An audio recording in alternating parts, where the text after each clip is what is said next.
G'day, welcome to the start of our eighth unit entitled Reaction Kinetics. Today, to introduce this new unit, we will be looking at the concept of reaction kinetics and the effect that concentration has on this.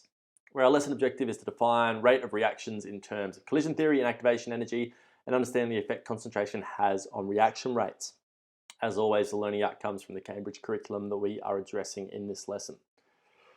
Let's strip everything back for a moment and go real back to basics and just ask ourselves, what is a reaction and how does a reaction occur? We've talked about the idea that when you have a chemical reaction, you have some sort of reactant species. It might be one, it might be multiple, and you're converting them into certain products. And you're doing that by changing the arrangement of bonds, changing which atoms are bonded to which atoms. We've talked about the idea that you have to supply energy to break the initial chemical bonds, and then you release energy when you make your new chemical bonds.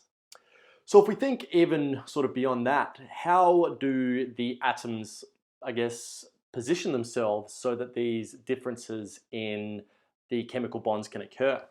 And essentially, all it comes down to is just things bumping into other things. It's just the idea that you've got particles that collide with each other, and if they have a sufficient amount of energy, the chemical bonds will change and new chemical bonds will form. And if they don't have sufficient energy, then they'll just bounce off each other and they will go back to what they were initially, or stay what they initially are, might be a better way to say that. So that's really how a reaction occurs. It's just things bumping into each other and the bonds will change if there is sufficient energy. So we're going to talk a lot about rates of reactions. So again, let's just strip this question down to the bare basics and think, what is a rate?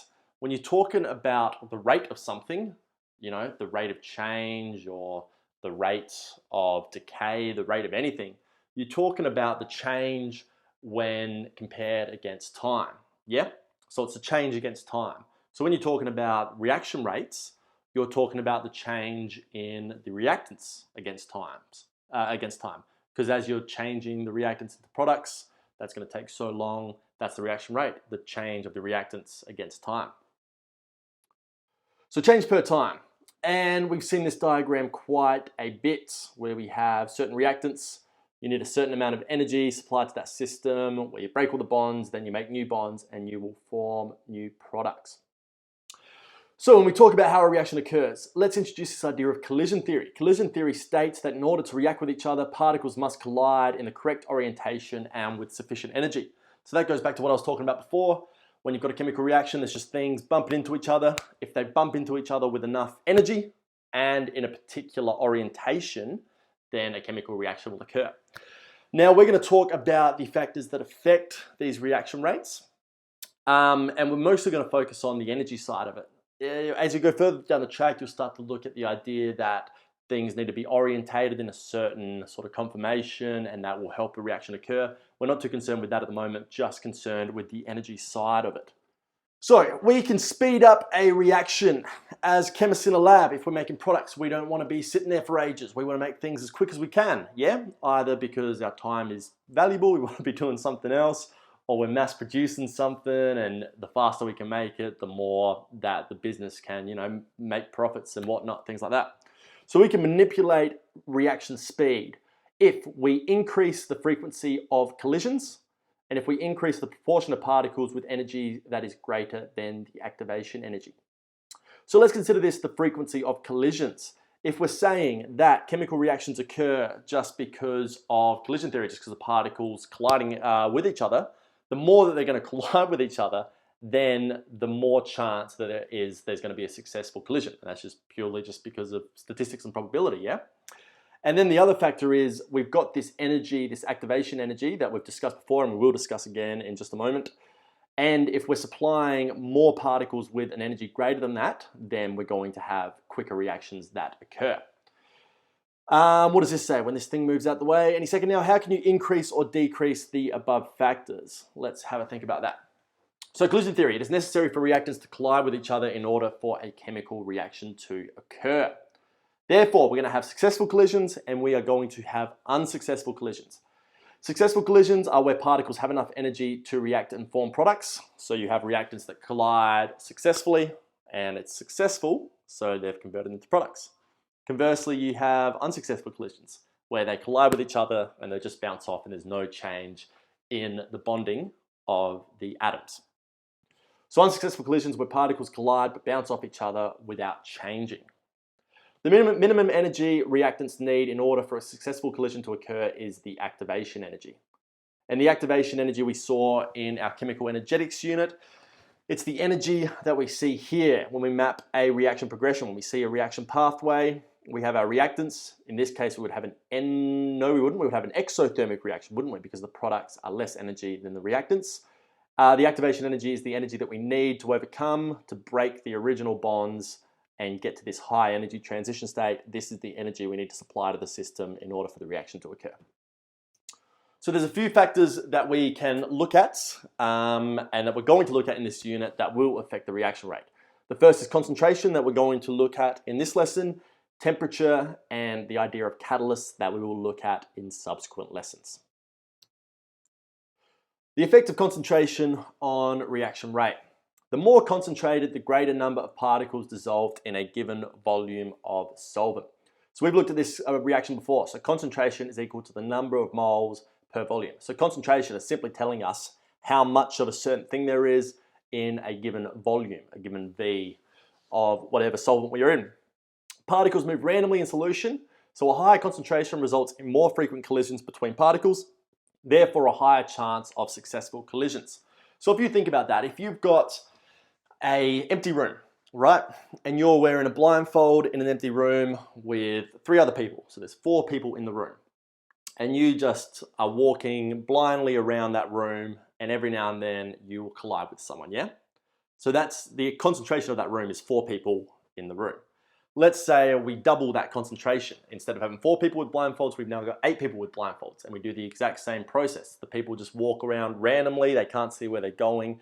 They're going to bump into each other a lot more when there's 8 people in the room than when there's 4 people in the room, yeah? Because there's a greater concentration of people in the room. It's just the exact same thing in a chemical system. If we've got more of the species in a given volume than if we've got less of a species in a given volume, then those species are going to, our species being our reactants in this case, they're going to collide with each other a lot more than if there was less of them. Yeah, hopefully that makes sense. I think that's pretty intuitive there. So a higher concentration, we're going to have more frequent collisions. If we have more frequent collisions, we've got a higher chance of successful collisions just because of probability. If there's more of them, we're going to have a higher chance that it's going to be successful. So more concentrated reactants have a faster rate of reaction. And we can see this graphically. I have some sort of reactants going to some sort of products. That's my chemical reaction, yeah? Let's consider about the speed of this chemical reaction. So I'm going to draw a graph here.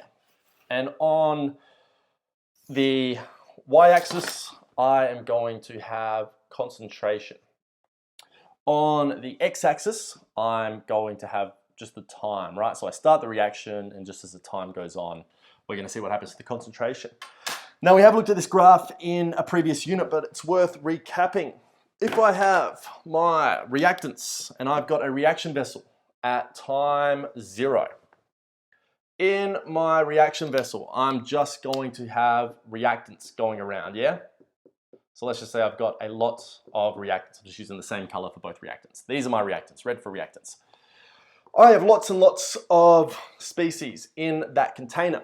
They're going to bump into each other a lot. That means there's going to be a fast reaction rate, yeah? So the concentration is going to decrease very, very quickly.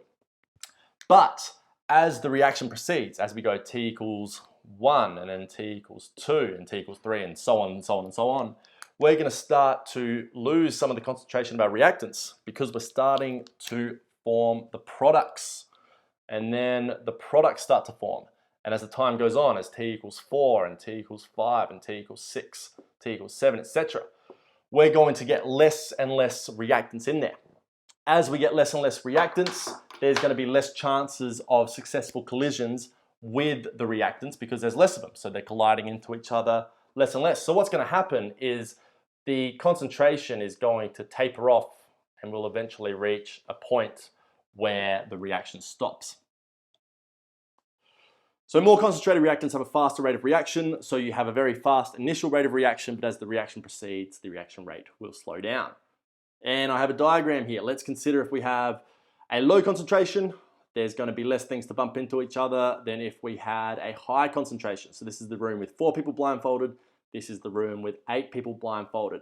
If we have more collisions, that means statistically we're going to have a higher chance of successful collisions just because we got more collisions. All right, let's put this in a question form and consider a question here. Solution of hydrochloric acid reacts with calcium carbonate. Which of the following will have the fastest initial rate of reaction? 50 centimeters cubed or 0.5 mole per decimeter cubed, or 10 centimeters cubed of 1.0 moles per decimeter cubed. Pause now, have a go, and then you can check. Rightio, well, we don't even really need to flip over to the board for this one, do we? Because we've said just here that the more concentrated the reactants are, the faster the rate of reaction. So we're given a concentration of 0.5 moles per decimeter cubed there. We're given a concentration of 1 mole per decimeter cubed there. Because these are both comparing the amount moles per volume decimeter cubed, we can just simply see which one has a higher concentration. And in that case, it is the second one. So it's going to be the 10 centimeter cubed of 1.0 mole per decimeter cubed. Righto, when we were talking in the previous unit on equilibria, we were looking at the same sort of factors that were affecting equilibrium, concentration and temperature. But we also discussed a lot about pressures. So you might be asking yourself, well, does pressure come into the rates of reaction unit? And the answer is yes. But let's just consider what we know about pressure. What is pressure? We've talked about this. It's the idea that gas particles exert a force on a container, and that force is what the pressure is. So the force exerted on a container by gas molecules, what is it dependent on? Well, it's the amount of gas molecules per volume. If you've got 4 gas molecules in a given volume, that's going to exert a pressure. If you've got 8 gas molecules in the same volume, that's going to exert more pressure. So it's dependent on the amount of gas molecules per volume, which sounds a lot like how we've been describing concentration, the amount of particles per volume. So essentially, it's the same sort of thing. It's kind of analogous to it. The effect of pressure in gaseous particles is similar to the effect of concentration in aqueous particles. Rightio. So we've talked in previous videos about the idea that increase in the pressure is the same as decrease in the volume and the vice versa of that. So with that in mind, let's consider what effect pressure is going to have on rates of reactions. All right, you might want to pause here and have a think and then check when we discuss it afterwards. What would be the effect of increasing pressure? Well, we said that increasing pressure is the same as decreasing volume. So when we say the effect of increasing pressure, we could essentially reword that to what is the effect of decreasing volume. And then based on what we've just discussed about concentration, we can answer that very easily. So the same as decreasing volume is increasing pressure. So if that's the case, there would be more gas molecules per volume because there's less volume, but there's the same amount of molecules. This would lead to more collisions, therefore a higher chance of successful collisions and an increase in the rate of reaction. And we can also consider the flip side of that. What would be the effect of decreasing pressure? Well, as you might guess, we just flip all those descriptions around. This would be the same as increasing volume. So there would be less gas molecules per volume. This would lead to less collisions, lower chance of successful collisions, and subsequently a decrease in the rate of reaction. So we think of pressure and concentration on the effect of rate of reactions essentially analogous to one another. They're just talking about amounts per volume. You beauty. And with that, we have concluded our first lesson on our reaction kinetics unit. What have we done? We've explained and used the term rate of reactions, and we've explained qualitatively in terms of collisions the effect of concentration changes on the rate of reaction. As always, to consolidate your tasks, to consolidate your understanding, pause now, and you can work through these tasks one column at a time, working from the bottom up. As always, thank you for your time. I will see you as we continue our look into reaction rates when we look at temperature and catalyst in the next coming videos. Thank you and have a great day.